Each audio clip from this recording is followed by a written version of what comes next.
Hello, everyone, and welcome to the Golden Astrologer Podcast. This is Deb McBride, and I am broadcasting from my home in Escazú, Costa Rica. And it is Sunday, the 24th of July in the year 2022. And I hope you are all doing exceptionally well on this fine Sunday.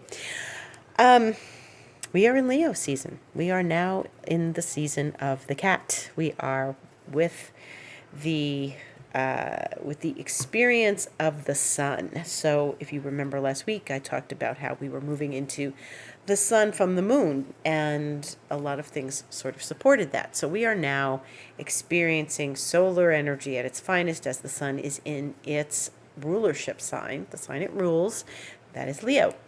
And we have a new moon in Leo coming up this week. So I want to start with the things that are happening at the end of the week, because that's where all the exciting stuff happens from Thursday onward. And we're gearing up for that as we speak here. And there are other aspects that happen between now and Thursday, but the big important stuff happens Thursday, Friday into the weekend, and actually a week from Monday. But we should talk about these things now, because if I don't address them now, we're going to be addressing them the day they happen or the day before they happen. So we're going to get to these things one at a time. But the very nice thing is we have a new moon on Thursday in Leo at 5 degrees of Leo, the early part of Leo. And that means that the sun and the moon are coming together in the same place at the same time at 1:55 p.m. Eastern Time on Thursday the 28th. And Leo is, it can be very proud because lions live in a pride, and it can be very ferocious because lions are ferocious animals, but it can also be very sweet and very loving and extremely heart-centered. And that is the thing about Leo, is that it rules the heart. So as I said on Instagram the other day, the sun rules Leo, and Leo rules the heart in the body. And Leo is also presides over children and imagination and creativity. So we are looking at a time of great creativity, at great, exciting and energy that leads us to creativity. And a new moon in Leo is exactly what we need to be experiencing our creativity and the flow of creativity. So Cancer, Venus is still in Cancer, and there's a lot of that creativity that's nurtured and sort of coming, birthing, sort of because Cancer is ruled by the moon. And so there's an energy of sort of birthing creativity. And then there is Leo, which is like it's in full swing. The creativity is full swing. It feels like it's in the womb when it's in Cancer. The creativity is cooking in the universe's oven, in the universe's womb, and then it's coming out. And when we express in Leo, we express ourselves in Leo, which is very, very dynamic and fiery. Leo's a fire sign. Leo is also a fixed sign.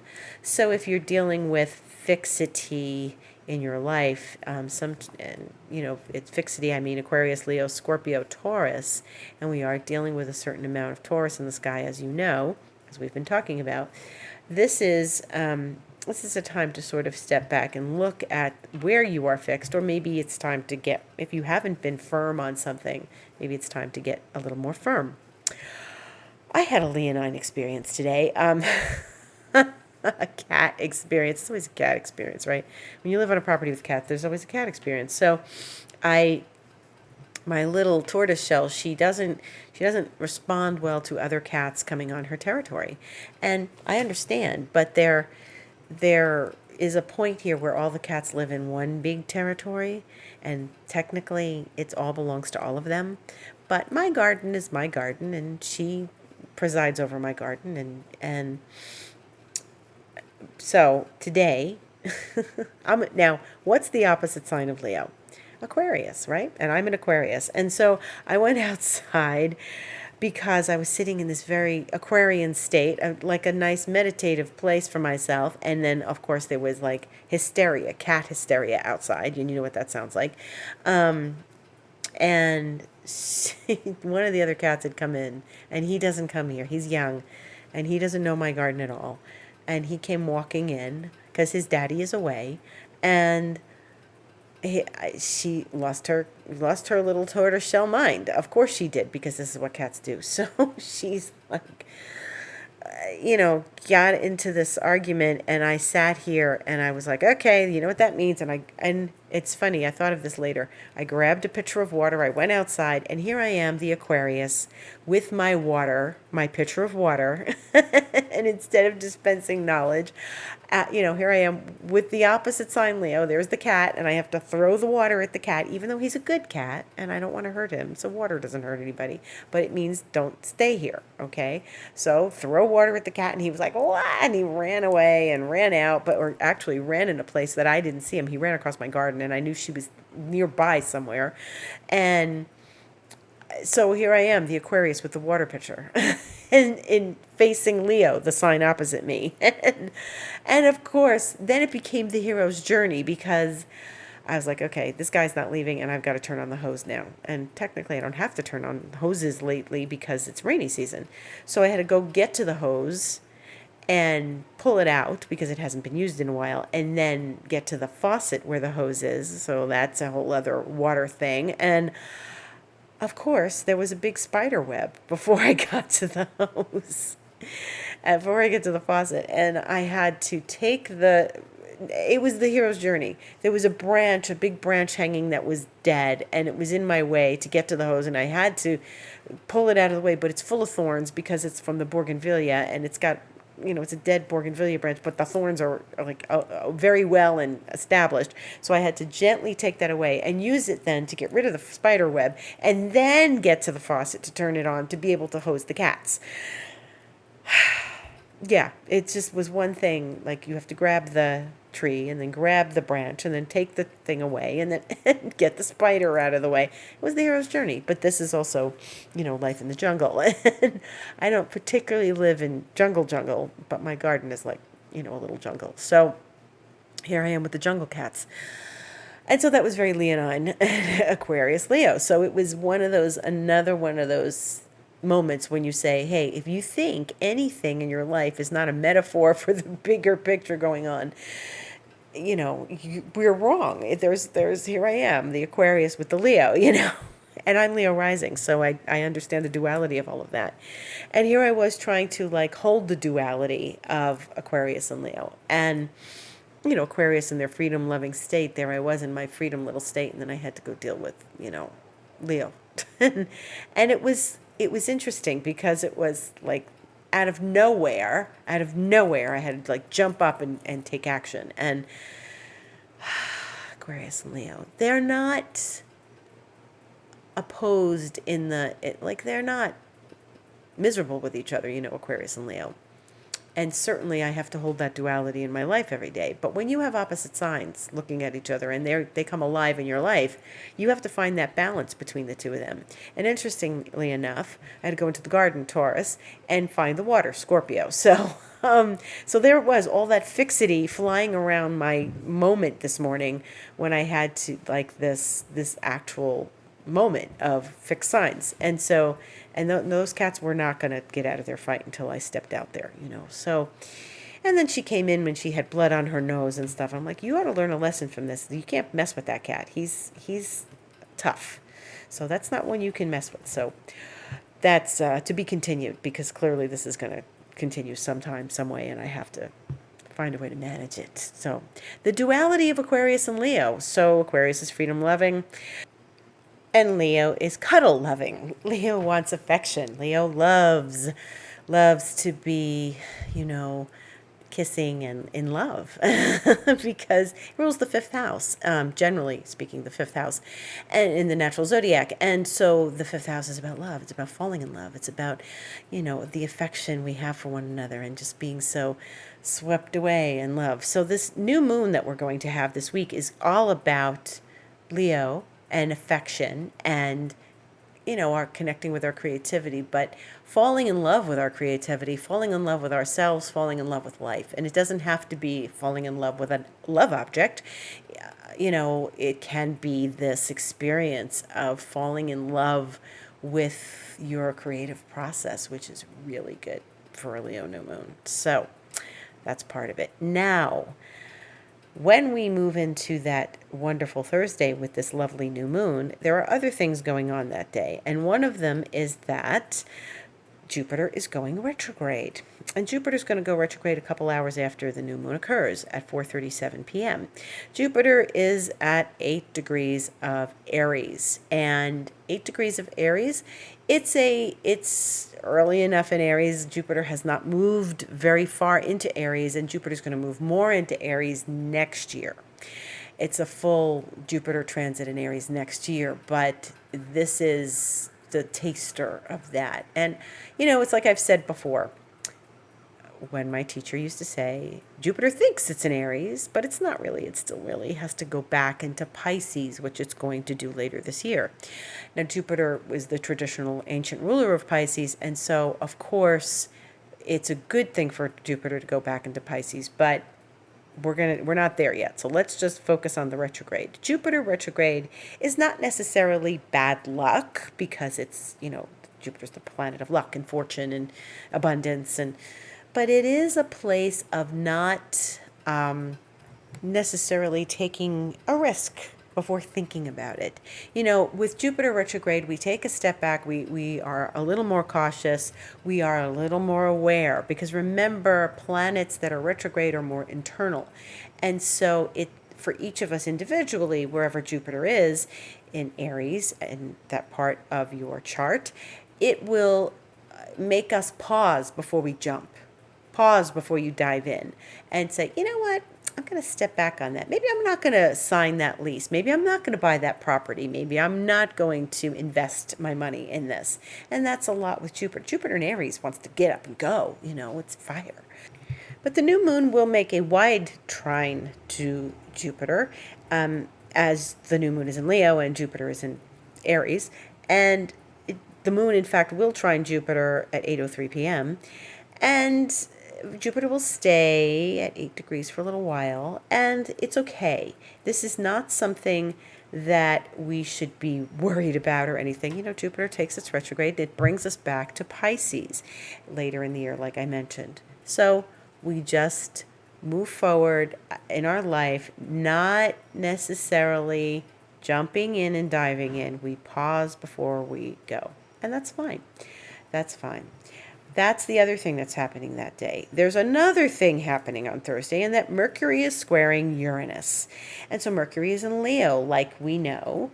It's in, the sun is in Leo. Mercury was in there before the sun was. And Mercury is right now, as I'm speaking, 11 degrees of Leo. And by Thursday, not so long from now, it's going to be 18 degrees. Mercury is flying through Leo.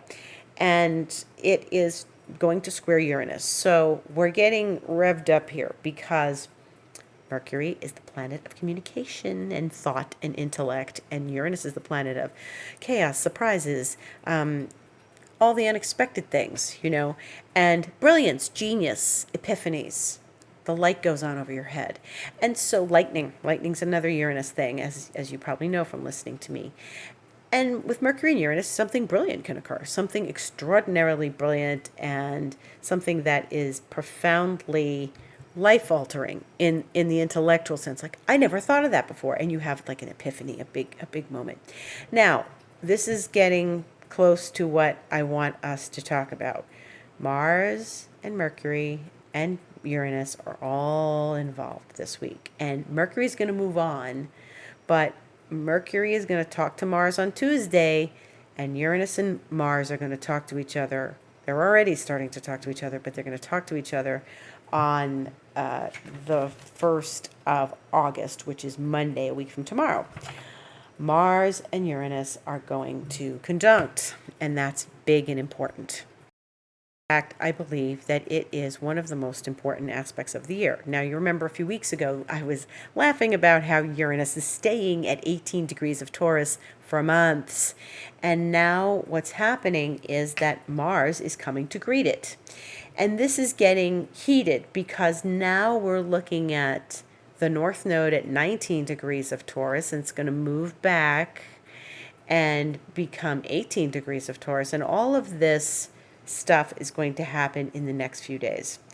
And I don't want to leave this till next Sunday to talk about, because it's a very important thing, and I want everyone to be aware of it and to be prepared for it and to be looking for it, understanding it, working with it. And it's important to work with this because it's not something that you want to get hit over the head with. And Mars Uranus is something that can really hit you over the head, literally or physically or emotionally, psychologically. Okay, so one of the things that we have to be aware of, let's look at what we're dealing with. Uranus, first of all, is chaos, surprises, like I said, epiphanies, brilliance, genius, the unexpected, an earthquake, a tsunami, but it's in Taurus and it's about Earth. And Uranus in Taurus is like a new way of doing things after doing things the same way for so long. Okay, and it is, Tauruses are very much in their own experience of their life. They stick with it. They're a stick with it kind of energy. They're very fixed. They're very earthbound. So Uranus and Mars now are coming in and shaking all this up. Mars and Uranus do not play nice in Taurus. They both like Scorpio. Mars especially likes Scorpio because it was the ruler of Scorpio. It's the ancient ruler of Scorpio. So Mars and Uranus coming together exactly on Monday the 1st with the North Node, the point of direction and fulfillment and sort of our true north. This is all deep, profound stuff. As I've said, Uranus is staying put. It's not like it's fleeting and it's moving. Mars is more fleeting, but it's getting ready to get connected with that electrical socket of Uranus. And here Mars is at 13.5 degrees right now. And so we're really moving into that conjunction. And if you remember, a conjunction is two planets in the same place at the same time. But this is sort of a triple conjunction because Mars, Uranus, and the Moon's North Node is going to be all together at that point in Taurus. Now, if you think that you know exactly what's going to happen, you're wrong. You're wrong. And I'm wrong if I tell you, you're right. That's probably what's going to happen. Things come out of nowhere. Things happen. And this is, okay, so we're going to go through our list of Mars-Uranus things that we have to be aware of and careful about. And I do this all the time, and I talk to you guys about this all the time. Mars-Uranus and Mars-Pluto. Number one, do not drive if you're in a bad mood. If you're in a really bad mood and you're subject to road rage, don't drive. Go for a walk. Call an Uber. Get a taxi. Have a friend drive you. But don't be on the road enraged. Okay, Mars-Uranus is all about road rage because somebody else out there is probably experiencing road rage. So be careful when you're driving. Stay alert. Mars-Uranus is alert. It's not asleep. It's not Mars-Neptune. It's don't be blindsided. Work with the energy and feel into what could be coming up over the horizon. Okay, now Mars-Uranus is about sort of things coming by surprise, and as I've said. And people can repeat, and 1,000 times over I've said this, you can make a huge list of everything that you think is going to happen during this aspect, and none of it does. And it's the one thing that you didn't put on your list that does happen. And, you can't think of everything. So you've got to work with the energy as best you can. Now, this is designed to shake us up. This is not a complacent energy. If you try to remain complacent during this and just if something shows up in your face and it's saying, you have to deal with me, and you don't, it's going to show up even harder and you might get punched in the face by it. And that could be anything. So one of the things that's so important about this is that we stay alert and aware of our own being, of our beingness in the world, of how we move in the world. And we stay connected to self. And if you are staying connected to self, you will be open, and it's important to be open. And sometimes Taurus energy is not open. It's very direct and thinks, it's just going to continue the way it's been. But it's not. Something's changing, something's moving, and we need to move with it. And we need to allow the movement to happen and to occur. Don't stay stuck and stodgy. So one of the other things to bear in mind is try to not pick a fight with someone, okay? Because it can get heated very quickly and like from 0 to 90 in a matter of seconds. That's the other thing. If you can work it out another way, then do that. And movement, it's important to maybe get some exercise, but be careful when you're exercising, okay? I slammed a car door into my leg yesterday, into my shin, and it hurt like hell. And I had to ice it, and it was bruised, but it looks much better now. But it's like I said, oh, here's the coming accidents of Mars and Uranus, Just everything with your eyes wide open. Pay attention. Nothing is urgent. Don't rush anywhere. Take one step at a time. Taurus is methodical. It likes things to be methodical. Like I said, it likes things to stay the same. Taurus doesn't like change, but one step at a time. Be methodical, okay? Allow the methodical energy flow with Uranus and Mars, but be, step by step, one step at a time, okay? Now, an epiphany, we want to direct this energy so that we can have an epiphany. A breakthrough, and some breakthrough or epiphany that is going to take us in the direction of our true north. That is what the North Node is about. The North Node brings in the areas of fulfillment. Now, maybe something no longer works for you, and that's the beauty of Uranus. It shows us what no longer works for us. And sometimes when Mars and Uranus get together, we're shown very clearly how much we've grown and how far we've come and what no longer works in our lives and when we just need to let go of. So we need to take in that information and use it properly and not resist. Fixed signs want to resist. Just let it happen. Just say, okay, wow, hey, I got to let go of this. Wow, I never even thought of that. Okay. So this is part of Mars and Uranus. Now, this is one of the most important aspects of the year. I can't say that too many times because Uranus is stopped and because Mars is joining it and because they're at the North Node, which is all about taking this new direction away from the South Node and away from what is so familiar and what we need to do in order to progress and grow and shift into the next level of our lives. I think everyone's going to be shown something in these days. I think people are going to be shown something important about their lives. I would not think that anything is going to be mundane or, well, it was nothing. I don't know, something somewhere. Just when you think the aspect's over, something's going to come around the corner. So, what epiphany can you have? Where do you need to raise awareness in your life? That's really good. If you raise awareness, like, I've been ignoring this, well, then you raise awareness and it things shift and they change and they grow. And this is what we want. We want growth and we want movement and we want to be aware of what we need to change and not resist it. So that's really at the base of this. Uranus shows you what is no longer needed. And we just have to be okay with that. And we don't have much of a choice. We have to be okay with it. And what needs to change? Let's just say, what's time for change in our lives. And that's what's so important about this. That's the big one. That is the big one of the week. So we've got lots of energy, the 28th, the 29th, the 30th, the 31st into the 1st. And what's going to happen is that, Mercury is going to start this show squaring Mars on Tuesday the 26th. Mercury and Mars are going to have this face-off. And there's going to be some information already on Tuesday about what is needing to shift and change. Then Mercury is going to square Uranus on Thursday, and we're going to get some more information about what's shifting and changing, because Mercury's tying them in together this week. And then eventually, there's going to probably be a thread of a story, Mercury being a storyteller, communication planet.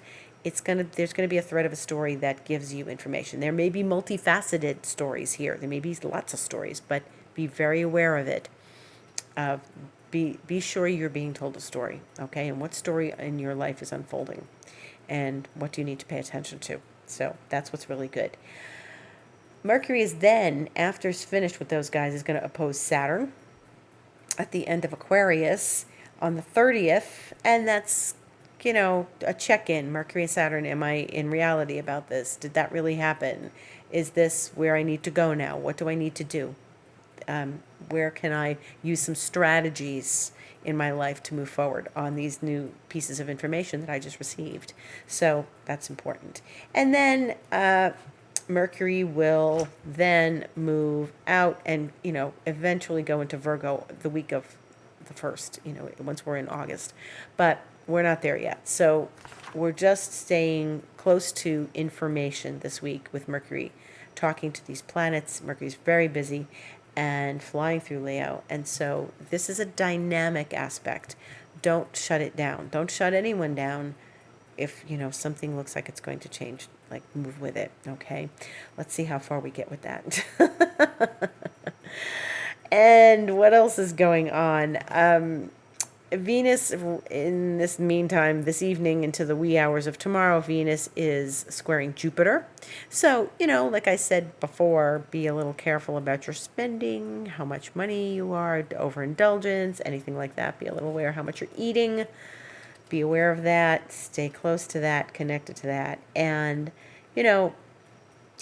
when we get to Sunday the 31st, the sun will then trine Jupiter, like after that new moon. And Jupiter will already be retrograde, and that's a very lovely, smooth flowing aspect. So that's really good. And, pretty much the big stuff this week is Jupiter going retrograde and Mercury talking to Mars, then Uranus, and then Mars and Uranus talking to each other. So there's a story going on. And we just need to stay very aware of our actions, Mars, and like where we need to shift things. Don't be resistant. The worst thing we can do during this aspect is resist. This is an exciting aspect, and let's look at it that way, okay? Let's look at this as some excitement is coming our way and get excited about it. Some shifts are coming. And we can all use some changes, right? Some positive changes. And that is about it for this week. And I thank you all for listening and for being present for me and being present for this astrology. Take this information, use it to your best qualities in your life. And if you want to connect with me personally, you can email me, deb@debmcbride.com or info@thegoldenastrologer.com. And you can connect with me on Instagram, The Golden Astrologer. My website is goldenastrologer.com. And this is an interesting week, so I'm sure I'm going to have a lot to say this week as we progress through the few days that we have between now and next week and before we see each other again. And I will probably make some Instagram videos that will show up this week and discuss these things and how we can use this energy. Now, as the energy unfolds during the week, there's going to be more to say. So I'll get a greater view of what's going to happen as this week unfolds. So I will definitely be bringing more news to your station. So that's what we want to look at.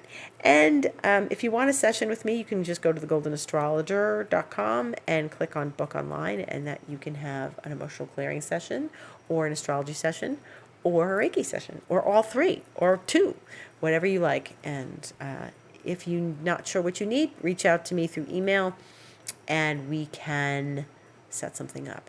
Thank you so much for listening. Gratitude to one and all, and have a beautiful, profound week ahead.